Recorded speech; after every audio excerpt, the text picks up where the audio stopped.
Hello friends. मैं आज आप लोगों के लिए एक कथा कहिए कहानी कहिए लेके आई हूँ तुलसी माता की, जिसको कि सुनने से सारे दुख दर्द दूर हो जाते हैं। वैसे तो ये कहानी हमेशा ही सुननी चाहिए, हर रोज़ सुने तो बहुत अच्छा रहता है, पर कार्तिक मास में इसका बहुत फल है। तो आइए कहानी कहते हैं, और अच्छी लगे तो लाइक सब्सक्राइब शेयर ज़रूर कीजिएगा। तो एक परिवार में ननद और भाभी रहती थी।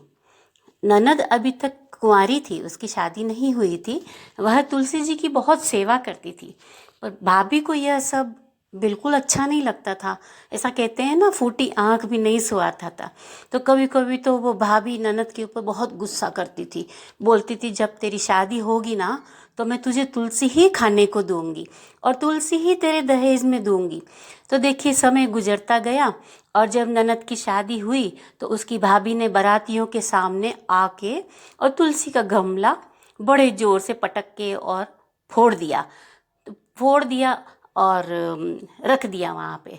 तो तुलसी माता की कृपा से वो गमला जो फोड़ा था भाभी ने, तो वो स्वादिष्ट व्यंजनों से भर गया और बदल गया। तो सारे स्वादिष्ट व्यंजन वहाँ पर हो गए, और गहनों के बदले भाभी ने जो ननद को तुलसी की मंजरी पहना दी, तो वह मंजरी भी सोने के आभूषणों में बदल गई।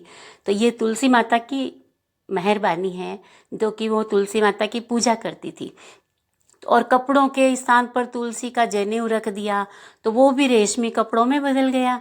ससुराल में दहेज के बारे में कुछ बड़ाई ननद के दहेज के बारे में कुछ बड़ाई हुई ससुराल में। तो पर भाभी को बड़ा आश्चर्य हुआ कि मैंने तो इसको कुछ दिया ही नहीं, सब कुछ तुलसी का ही दिया था, तो ऐसे कैसे बड़ाई हो रही है।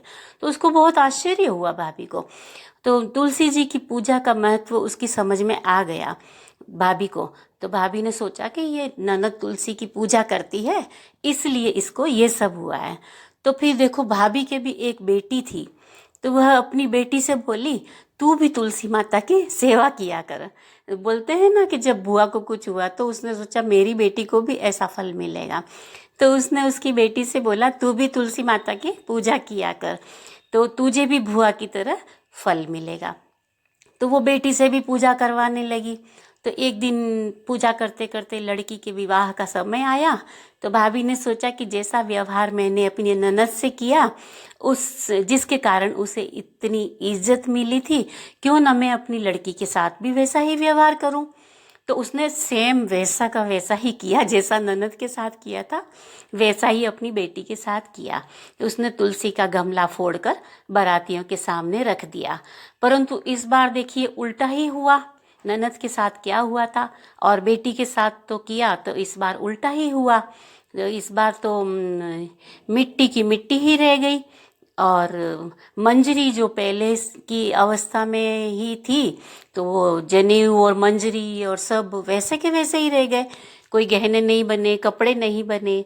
तो सभी बाराती भाभी की बुराई करने लगे। तो भाभी बुराई सुन रही थी, और ससुराल में भी सभी लड़की की बुराई कर रहे थे। तो भाभी ननद को कभी अपने घर नहीं बुलाती थी। तो एक दिन भाई ने सोचा कि मैं अपनी बहन से मिल के आ जाता हूँ, भाई भाभी तो बुलाती नहीं है तो मैं ही मिल आता हूँ अपनी बहन से। तो भाई ने सोचा और बहन से मिलने चला गया। उसने अपनी इच्छा अपनी पत्नी को बताई, तथा पत्नी को बोला कि बहन के यहाँ कुछ ले जाने के लिए कुछ देना हो तो दे दीजिए, तो ले जाता हूँ। तो भाभी ने भाई से कहा कि बोले कि कुछ भी नहीं है मेरे पास, तो ये जो घर में ज्वार रखी हुई है और थैले में भर के ले जाइए। तो भाई बेचारा ज्वार उठाई और थैले में भर के ले गया, और भाई बड़े दुखी मन से बहन के घर को चल दिया। अब मन ही मन सोचता रहा कि भला बहन के घर कोई ज्वार लेके जाता है क्या। तो आप सोचिए, भाई बहन के घर जा रहा है और कुछ भी नहीं ले जा रहा है। भाई का मन बड़ा दुखी हो रहा था, पर वो ज्वार लेके चला गया। तो बहन के घर के पास में जैसे ही पहुंचा, तो भाई ने गौशाला में गाय के सामने ज्वार का थैला रख दिया। तो गौपालक ने बोला कि ए भाई, ये क्या किया आपने, ये सोना मोती गाय के आगे क्यों डाल रहे हो। तो तो वो जो ज्वार जो थी ना, वो सोना मोतियों में, हीरा मोतियों में बदल गई, ये जगमग करने लग गई, क्योंकि वो बहन जो तुलसी की पूजा करती थी उसके पुण्य से सारा काम हो गया। तो भाई ने उसे सारी बात बताई, तो वो फिर वो वहाँ से सोना और मोती लेकर और बहुत खुश होकर एकदम प्रसन्न मन से बहन के घर गया। तो बहन भाई को देखकर बहुत प्रसन्न हुई, और देखिए जब तुलसी माता की मेहरबानी से इतनी खुश हुई बहन के पूछो मत, और भाई भी बहुत खुश हुआ।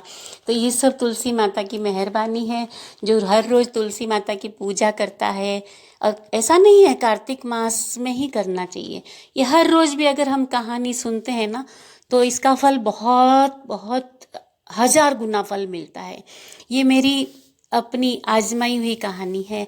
मैं इस कहानी को रोज़ करती हूँ, डेली मेरा नियम है करने का, बट मैं बहुत लेट हो गई हूँ कहानी कहने में। पर मैं आप लोगों से ये कहूँगी कि आप पूरे हर रोज़ इस कहानी को सुनने का, कहने का नियम अगर लीजिएगा, तो आपके लिए घर में सुख, संपत्ति, शांति, सब कुछ, धन, वैभव सब हो जाएगा तुलसी माता की दया से।